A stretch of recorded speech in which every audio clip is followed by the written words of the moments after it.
ಬಿಜೆಪಿಯ ಕೇಂದ್ರ ಸರ್ಕಾರವು ಮಹಾತ್ಮ ಗಾಂಧೀಜಿ ರಾಷ್ಟ್ರೀಯ ಗ್ರಾಮೀಣ ಉದ್ಯೋಗ ಖಾತ್ರಿ ಯೋಜನೆಯಲ್ಲಿ ಬದಲಾವಣೆ ಮಾಡಿ ದೇಶದ 28 ಕೋಟಿ ಬಡ ಜನರಿಗೆ ಅನ್ಯಾಯ ಮಾಡುತ್ತಿದೆ. ಇದರ ವಿರುದ್ಧ ಕಾಂಗ್ರೆಸ್ ತೀವ್ರ ಹೋರಾಟ ನಡೆಸಲಿದೆ ಎಂದು ಸಂಸದೆ ಡಾಕ್ಟರ್ ಪ್ರಭಾ ಮಲ್ಲಿಕಾರ್ಜುನ್ ಆಕ್ರೋಶ ವ್ಯಕ್ತಪಡಿಸಿದರು. ದಾವಣಗೆರೆ ತಾಲೂಕಿನ ಹಳೆ ಕಡ್ಲೆಬಾಳು ಗ್ರಾಮದಿಂದ ಹಮ್ಮಿಕೊಂಡಿದ್ದ ಪಾದಯಾತ್ರೆಯನ್ನು ಉದ್ಘಾಟಿಸಿ ಅವರು ಮಾತನಾಡಿದರು. ಕೇಂದ್ರದಲ್ಲಿ ಕಾಂಗ್ರೆಸ್ ನೇತೃತ್ವದ ಯುಪಿಎ ಸರ್ಕಾರ ಅಧಿಕಾರದಲ್ಲಿದ್ದಾಗ ಮನರೇಗಾ ಯೋಜನೆಯನ್ನು ಜಾರಿಗೆ ತರಲಾಗಿತ್ತು. ಈ ಯೋಜನೆಯಿಂದ ಗ್ರಾಮೀಣ ಭಾಗದ ಕೋಟ್ಯಾಂತರ ಕುಟುಂಬಗಳಿಗೆ ಆರ್ಥಿಕ ಬಲ ದೊರಕಿತ್ತು. ಆದರೆ ಬಿಜೆಪಿ ನೇತೃತ್ವದ ಕೇಂದ್ರ ಸರ್ಕಾರವು ಈ ಯೋಜನೆಯನ್ನು ವಿಬಿಜಿ ರಾಮ್ಜಿ ಎಂದು ಮರುನಾಮಕರಣ ಮಾಡುವ ಮೂಲಕ ಜನರ ಉದ್ಯೋಗದ ಹಕ್ಕನ್ನು ಕಸಿದುಕೊಳ್ಳುತ್ತಿದೆ ಎಂದು ಆರೋಪಿಸಿದರು. ಬಿಜೆಪಿ ಸರ್ಕಾರವು ಮಹಾತ್ಮ ಗಾಂಧೀಜಿಯವರ ಹೆಸರನ್ನು ತೆಗೆದುಹಾಕುವ ಮೂಲಕ ದೇಶದಲ್ಲಿ ಗೊಂದಲ ಸೃಷ್ಟಿಸುವ ಹುನ್ನಾರ ನಡೆಸುತ್ತಿದೆ. ಇದರಿಂದ ಗಾಂಧೀಜಿಯವರ ಆಶಯ ಮತ್ತು ಉದ್ದೇಶಗಳನ್ನು ಮಣ್ಣುಪಾಲು ಮಾಡಲಾಗುತ್ತಿದೆ ಎಂದರು. ಪಾದಯಾತ್ರೆಯಲ್ಲಿ ಕಾಂಗ್ರೆಸ್ ಜಿಲ್ಲಾಧ್ಯಕ್ಷ ಎಚ್.ಬಿ. ಮಂಜಪ್ಪ, ಪ್ರಧಾನ ಕಾರ್ಯದರ್ಶಿ ದಿನೇಶ್ ಕೆ ಶೆಟ್ಟಿ, ಬಿಕೆ ಪರಶುರಾಮ್ ಮಾಗನಹಳ್ಳಿ, ಮುದ್ದೇಗೌಡರು ಗಿರೀಶ್, ಮೇಕಾ ಮುರಳೀಕೃಷ್ಣ, ರಾಘವೇಂದ್ರ ನಾಯ್ಕ್, ಆಯುಬ್ ಪೈಲ್ವಾನ್ ಸೇರಿದಂತೆ ಅನೇಕರಿದ್ದರು. ನರೇಗಾ ಯೋಜನೆಯಡಿ ಆಕ್ಟಿವ್ ಕಾರ್ಡ್ ಹೋಲ್ಡರ್ಸ್ ನಮ್ಮ ದೇಶಾದ್ಯಂತ ಕೋಟಿಗಟ್ಟಲೆ ಕುಟುಂಬಗಳು ನರೇಗಾ ಯೋಜನೆಯಿಂದ ಫಲಾನುಭವಿಗಳಿದ್ದಾರೆ.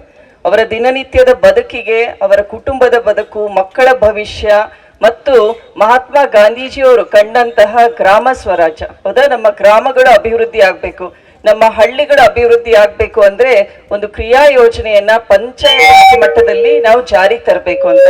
ಇಂಥ ಒಳ್ಳೆ ಯೋಜನೆಯನ್ನ ಉಳಿಸ್ಬೇಕು. ನೀವು ಬಿಜೆಪಿ ಸರ್ಕಾರ ಏನು NDA ಸರ್ಕಾರ ಕಾನೂನು ತಂದಿದೆ, ನಮ್ಮ ವಿಬಿಜಿ ರಾಮ್ಜಿ ಯೋಜನೆಯನ್ನ ವಾಪಸ್ ತಗೊಂಡು ನರೇಗಾ ಯೋಜನೆಯನ್ನು ಮುಂದುವರಿಸಬೇಕು.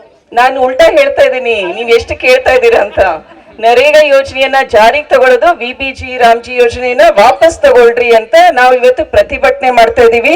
ಈ ಪ್ರತಿಭಟನೆಯನ್ನು ಅರ್ಸಾಪುರ ಗ್ರಾಮಾಂತರ ಭಾಗದಲ್ಲಿ ಅರ್ಸಾಪುರದಿಂದ ಶುರು ಮಾಡಿಕೊಂಡು ಇವತ್ತು ಕಾಲ್ನಡಿಗೆ ಮೂಲಕ ನಿಮ್ಮ ಎಲ್ಲ ಓಣಿಗಳಲ್ಲಿ ಇಲ್ಲಿ ಕೆಲಸ ಮಾಡ್ತಾ ಇರುವಂತಹ ಮಹಿಳೆಯರು, ವೃದ್ಧರು ಮತ್ತು ಎಲ್ಲ ಕೂಲಿ ಕಾರ್ಮಿಕರಿಗೆ ಮನವರಿಕೆ ಮಾಡಲಿಕ್ಕೆ ಇವತ್ತಿನ ದಿನ ನಾವು ಕಾಲ್ನಡಿಗೆ ಮೂಲಕ ಒಂದು ಹೋರಾಟವನ್ನ ಶುರು ಮಾಡ್ತಾ ಇದ್ದೀವಿ.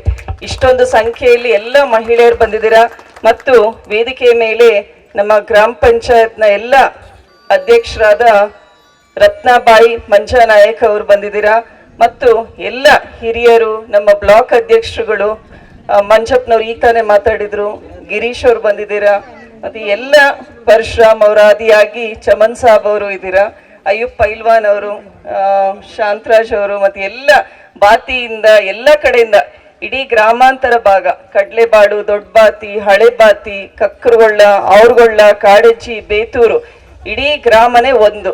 ನಾವೆಲ್ಲರೂ ಇವತ್ತು ಈ ಒಂದು ಹೊಸ ಕಾನೂನಿನ ವಿರೋಧವಾಗಿ, ಬಿಬಿ ಗ್ರಾಮ ಯೋಜನೆಯ ವಿರೋಧವಾಗಿ ಪ್ರತಿಭಟನೆ ಮಾಡ್ಲಿಕ್ಕೆ ಇವತ್ತು ಒಮ್ಮನಸ್ಸಿನಿಂದ ಇವತ್ತು ಸೇರಿದೆ, ಹೌದಾ. ಸೊ ಈ ಯೋಜನೆಯನ್ನ ಕೇಂದ್ರ ಸರ್ಕಾರ ಹಿಂದೆ ಯಾವ ರೀತಿ ಕೃಷಿ ಕಾನೂನುಗಳು, ಫಾರ್ಮ್ ಬಿಲ್ ಅಂತ ಹೇಳ್ತೀವಿ, ಅದರ ವಿರೋಧವಾಗಿ ಈಗ 2-3 ವರ್ಷದ ಹಿಂದೆ ಆ ಕಾನೂನು ಜಾರಿಗೆ ತಂದಿತ್ತು. ಯಾವುದು? ಬಿಜೆಪಿ ಸರ್ಕಾರ.